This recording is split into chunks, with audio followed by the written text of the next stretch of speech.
Senhor, meu Deus e meu Pai, eu me coloco na Tua presença nesta noite para Te agradecer pela vida de cada um que está orando comigo, meu Pai.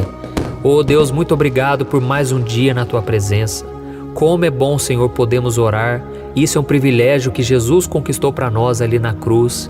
E hoje nós podemos buscar consolo, renovo, perdão, misericórdia. Oh Deus, muito obrigado pelo Teu amor, pela Tua graça, Senhor. Eu venho pedir, meu Deus, em favor de cada um que está me ouvindo. Essas pessoas têm deixado os pedidos de oração. Senhor, atende ao clamor, Pai. Quantas pessoas têm me falado no dia a dia que estão sendo transformadas pelo Teu poder através dessas orações. E eu sei, meu Deus, que esse poder não pertence a mim. Eu não sou nada, Senhor, mas eu creio no Espírito Santo que se move entre nós. Oh Espírito Santo, venha encher nosso coração de amor, de paciência, de amabilidade, fidelidade, mansidão. Que a gente venha conseguir acreditar no nosso próximo, encorajá-lo, fortalecê-lo e não retribuir na mesma moeda quando alguém nos fizer o mal. Nos ajude, Senhor, a demonstrarmos o amor, porque Jesus disse que nós seremos conhecidos como seus discípulos se amarmos uns aos outros. Oh Senhor, meu Pai, como é difícil, Senhor, viver neste mundo e não ser contaminado por ele. Como é difícil, meu Pai, não deixarmos cair em tentação. Nos ajude, Senhor, nós precisamos de Ti. Quantas pessoas, meu Pai, estão perdendo o amor porque o pecado tem aumentado no seu coração. A Tua palavra diz, Senhor, que o amor de muitos se esfriaria no fim dos tempos, porque o pecado iria se multiplicar. Por isso, Jesus, tira de nós tudo que nos afasta de Ti, tudo que nos impede de viver em plena comunhão com o Senhor. Oh, Jesus, nós queremos ser cheios do Espírito Santo. Ainda que a gente não ore em línguas, ainda que a gente não tenha uma fé ao ponto de transportar montanhas, nós queremos, Jesus, ser cheio de amor, porque o amor cobre multidão de pecados. O amor é o cumprimento da lei. O amor é a maior marca de que alguém tem o Espírito Santo. Então nos ajude, meu Pai, a partir de hoje, a orarmos, a intercedermos por aquelas pessoas que muitas vezes não tem quem ore por elas. Nós oramos, Senhor, em favor de todos aqueles que me acompanham aqui nessas orações. Eu Te peço, Jesus, pelos problemas que eles têm passado, que o Senhor entre com provisão, que o Teu poder venha sobre a vida deles agora. Tira, Jesus, toda falta de paz, toda falta de amor, de comunhão. Jesus, que os problemas não venham atrapalhá-los mais, mas que a fé seja maior do que o medo e a preocupação. Em nome de Jesus eu oro, Senhor, continua derramando da Tua graça e do Teu amor sem fim sobre nós. Em nome de Jesus, amém. Glória a Deus. Irmãos, hoje eu quero refletir com vocês sobre qual é a verdadeira marca de quem tem o Espírito Santo. E para isso nós vamos recordar como foi a festa de Pentecostes, onde o Espírito Santo foi derramado sobre aquelas pessoas e muitos começaram a falar em línguas. Eu vou trazer um esclarecimento sobre isso. A Bíblia conta que depois que Jesus morreu e Ele ressuscitou na Páscoa, os seus discípulos ficaram em Jerusalém esperando a chegada do Espírito Santo. Naquela época, muitos judeus moravam em outros países, mas eles sempre visitavam Jerusalém todos os anos para celebrar o Pentecostes, que é uma festa judaica instituída por Deus para comemorarem a colheita. E a festa de Pentecostes acontecia 50 dias depois da Páscoa. E foi exatamente naquele dia, no domingo de manhã, que o Espírito Santo desceu como um vento muito forte e línguas de fogo, e os discípulos começaram a falar em outras línguas que eles não conheciam. Depois você lê na sua Bíblia, está lá em Atos capítulo 2, do versículo 1 ao 4. Então os judeus que moravam em outros países, eles estavam ali naquela festa e eles ficaram muito surpreendidos porque cada um estava ouvindo a mensagem de Deus na língua do seu país.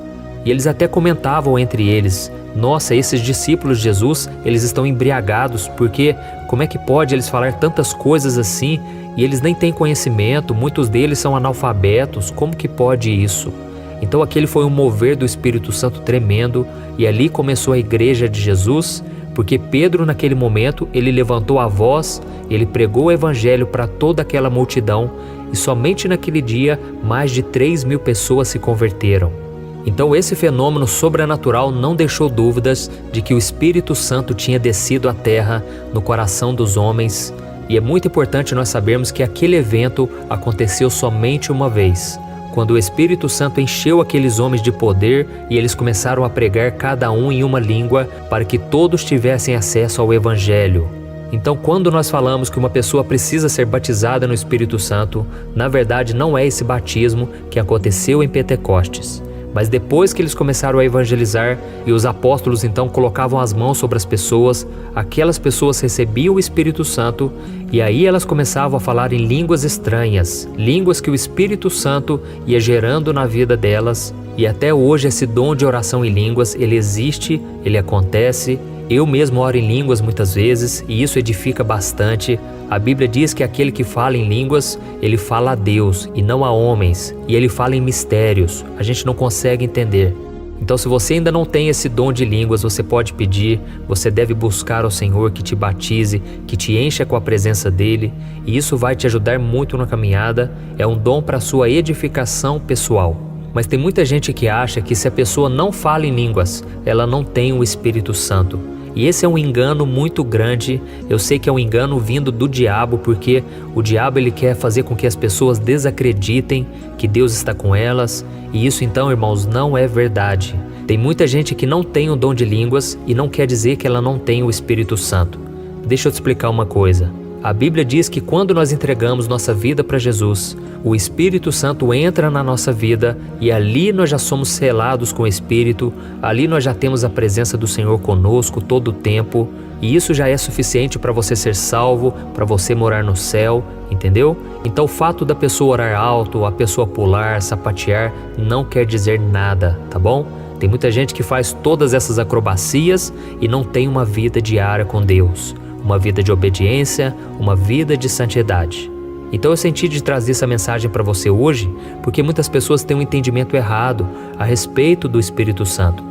E para você entender, aquele sinal que as pessoas receberam de falar em línguas estranhas, na língua de cada país, não foi o maior sinal do mover do Espírito Santo, não. À medida em que aquela comunidade de cristãos aumentava, eles se tornavam cada vez mais unidos, a ponto de abrirem mão das suas posses em favor dos outros. E eu quero ler para você esse mover do Espírito Santo que pouca gente fala. Está escrito lá no livro de Atos, capítulo 4, versículo 32. Diz assim, ó: Da multidão dos que creram, uma era a mente e um o coração. Ninguém considerava unicamente sua coisa alguma que possuísse, mas compartilhavam tudo o que tinham. Então, irmãos, a maior marca da pessoa que foi transformada pelo Espírito Santo é que ela se torna parecida com Jesus. Ela deixa de se preocupar somente com ela mesma e ela abre mão dos seus direitos e até mesmo das suas coisas para cuidar do próximo. E o próprio Jesus disse que esse seria o diferencial dos seus discípulos, quando ele disse o seguinte, está lá em João capítulo 13. Olha o que ele diz: Um novo mandamento lhes dou, amem-se uns aos outros. Como eu os amei, vocês devem amar-se uns aos outros. Com isso todos saberão que vocês são meus discípulos, se vocês se amarem uns aos outros. Olha isso, irmãos. Eu falei de tudo isso aqui nessa mensagem para te explicar o seguinte: o amor é a verdadeira marca de quem tem o Espírito Santo. Porque nós não somos capazes de amar as pessoas como a nós mesmos se não for pelo Espírito Santo. Agora imagine amar o seu próximo como Jesus nos amou. É mais difícil ainda.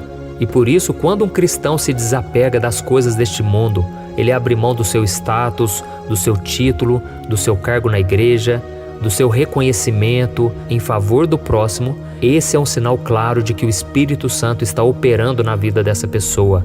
É um sinal de que ela foi transformada, porque sem ele nós não conseguimos ter esse tipo de atitude. Quando você sente um amor tão forte por alguém, quando alguém procura você, quando alguém te pede um conselho, te pede uma ajuda e você se doa para aquela pessoa, você abre mão do seu tempo, das coisas que você estava fazendo, você abre mão de posses, de qualquer coisa, por amor àquela pessoa. Essa é uma demonstração de que o Espírito Santo está operando. Amém? Eu sei que tem pessoas que não conhecem a Deus e pessoas que são bondosas mesmo assim. E isso é uma dádiva de Deus. Deus tem operado, Deus usa pessoas também que não são cristãs, sabe? Deus toca no coração delas, mas é muito importante todos nós entendermos que cada ser humano precisa nascer de novo. A pessoa pode ser boa, pode ser generosa, mas se ela não tiver Jesus como seu Senhor e Salvador, ela ainda não está salva, ela precisa do Espírito Santo na vida dela. E ao mesmo tempo, não adianta ter o Espírito Santo e você não deixar ele governar a sua vida. Você continuar agindo pela carne, você continuar produzindo as obras da carne, o pecado, não adianta. Você precisa abandonar as obras das trevas. E isso é tão forte, é tão real, que lá em 1 Coríntios capítulo 13, o apóstolo Paulo falou que não adianta uma pessoa falar em línguas, falar na língua dos anjos, fazer milagres, ter uma fé a ponto de transportar montanhas e conhecer todos os mistérios de Deus. Se ela não tiver amor, isso não vale nada. Por isso, meu querido irmão e minha irmã, busque desenvolver essa marca do Espírito Santo, que é o amor. Peça para Ele te dar mais poder para amar aos outros do que para fazer sinais sobrenaturais, tá bom? Porque eu creio, o verdadeiro milagre que todos nós devemos buscar é o milagre do amor. É você acreditar em quem não acredita em si mesmo, é você seguir uma milha a mais com aquela pessoa, é você encorajar, animar os irmãos, não julgar aquele que tropeçou, mas estender a mão para ajudá-lo, sabe? Tudo isso são demonstrações de que o Espírito Santo está presente na sua vida, tá bom?